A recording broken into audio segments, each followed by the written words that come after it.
अस्सलाम वालेकुम वरहमतुल्लाहि वबरकातुहू। तारक कैलीग्राफी में आपको खुशामदीद है। अगर आप चैनल पे नए हैं तो मेरी आपसे गुजारिश है कि आप चैनल को सब्सक्राइब कीजिए ताकि आने वाली नई वीडियोस बर वक्त आप तक पहुंच सकें।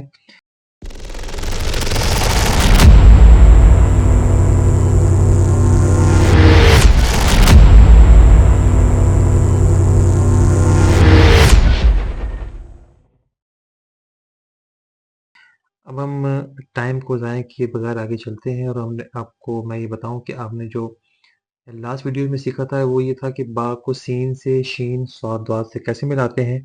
अब हम इस वीडियो में ये देखेंगे कि बाकी की जो तख्ती है तो वा आइन गाइन से कैसे बा का जो तख्ती है मरकब कैसे मिलाएंगे।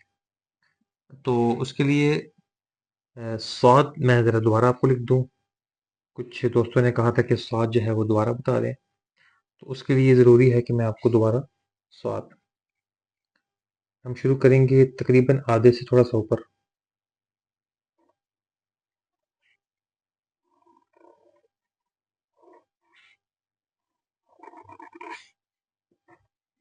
ये जी स्वाद आ गया। और अब जो है वो इसके बाद का जो हर्फ है तो उसमें कोशिश करनी है कि तो जो है वो 3 हरूफ से मिलके बनता है, यानी कि 3 हरूफ की शक्लें उसमें जो है वो पाई जाती हैं। उसके बाद जाकर वो तो बनता है। उसमें स्वाद की शक्ल पाई जाएगी, रा की शक्ल पाई जाएगी और अलिफ की शक्ल पाई जाएगी। यानी कि अकेला तो लिखने के लिए आपको इन 3 हरूफ का सहारा लेना पड़ेगा। उसके बाद जाके आपका जो है वो तो मुकम्मल होगा। वो कैसे? वो इस तरह, जब तो लिखते हैं ना हम, तो सबसे पहले हम स्वाद का ऊपर का हिस्सा लेते हैं। ठीक हो गया। स्वाद का ऊपर का हिस्सा हमने ले लिया है, यहाँ पे हमने आके रोक दिया। अब यहाँ से हम लिखेंगे रा।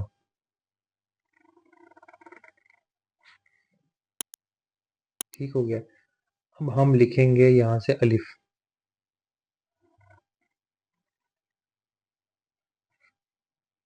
ये तो बन गया। तो अब हम इसको कैसे लिखेंगे? बा के साथ यूं लिखेंगे।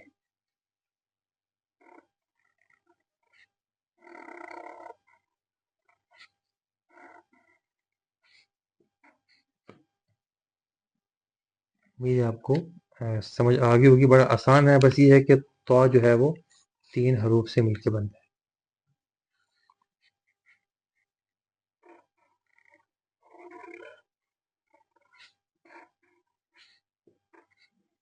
बाक। अब इसके बाद का जो हर्फ है वो है आइन। आइन जो है वो भी दो इसकी शक्लें हैं। जैसे हमने जीम लिखा था, आपको याद होगा कि जीम का नीचे का हिस्सा जो है वो लाइन से बाहर भी आया था। इसी तरह आइन जो है वो उसका भी नीचे का हिस्सा लाइन से बाहर आएगा और दूसरी जो आइन की शक्ल है वो लाइन के अंदर रहेगी। मिसाल के तौर पर हमने ये लिखा है आइन, ये हम ले गए नीचे, लाइन से हट के नीचे ले गए। और आइन की जो दूसरी सूरत है वो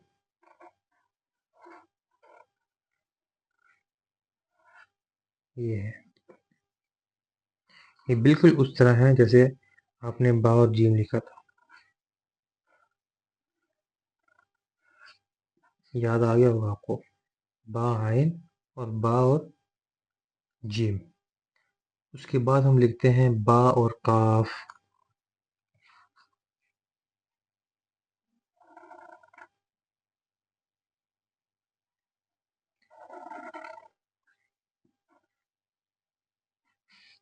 अच्छा, काफ के ऊपर इस तरह। अच्छा, काफ जो है वो इसमें अलिफ की भी मुशाबहत है और लाम की भी। काफ हो गया, लाम अलिफ भी एक जैसे लिखे जाते हैं।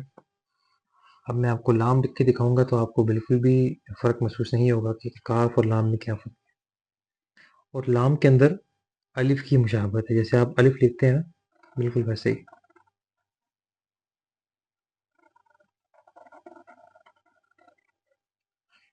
یہ لام ہے۔ اور آپ نے شروع میں دیکھا تھا مفردات میں کہ الف بھی ایسا لکھا جاتا ہے۔ یہ لام ہو گیا، اب ہم لکھیں گے با کے ساتھ۔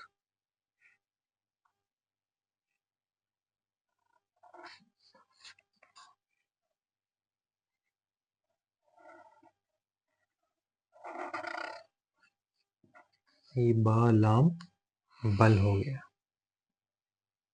اس کے بعد آگے آ جائیں تو با اور میم۔ جس طرح ہم نے جیم کے ساتھ جب با کو ملایا تھا تو ہم نے با اوپر سے لکھا تھا، ہم نے ایسے لکھا تھا، ایسے ہی با ہم لکھیں گے میم کے ساتھ۔ اور یہ ضروری نہیں ہے، اور میم بھی جو ہے وہ لائن کے نیچے آئے گا، ضروری نہیں ہے۔ آپ جو با کی جو دوسری شکل ہے وہ بھی آپ لکھ سکتے ہیں ایسے، مثال کے طور پر ایسے، یہ بھی ٹھیک ہے، یہ بھی ٹھیک ہے، جیسے آپ کو ایزی ہو، آسانی ہو۔ لیکن یہ دو صورتیں میں نے آپ کو بتائی ہیں تاکہ جس طرح آپ کے لیے آسانی ہو، آپ لکھنا چاہیں، پریکٹس جو ہے وہ آپ دونوں میں کیجیے گا۔ اس کے بعد آ جاتے ہیں با اور نون۔ نون اور سین، نون اور سین کی جو ہے وہ ایک جیسا ہے، اس کی جو گول دائرہ ہے وہ بالکل ایک جیسا ہے۔ جیسے آپ بھی لکھتے ہیں با اور سین لکھیں گے تو یہ نون بھی ہے، یہی نون ہے، بن۔ اس کے بعد با اور قاف۔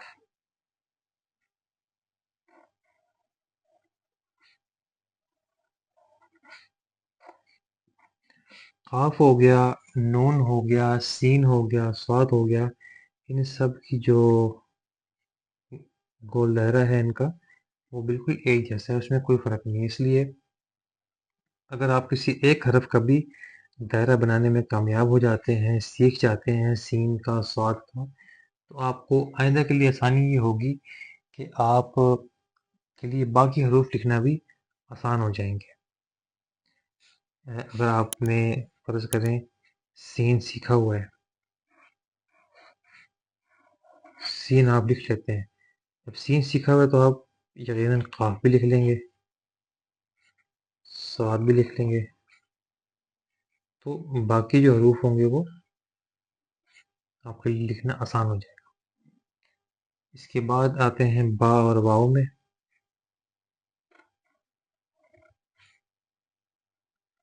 واؤ اور را بالکل ایک جیسے ہیں، یعنی کہ وہ یہی را بھی ہے۔ اگر میں واؤ لکھتا ہوں، با اور واؤ، اور میں اسی کو را بناؤں تو یہ دیکھیں یہ را بن گیا۔ اگر میں اس کو چھپاتا ہوں تو یہ را بنا ہوا ہے، اس کی شکل جو ہے وہ را کی طرح ہے۔ تو یہ حروف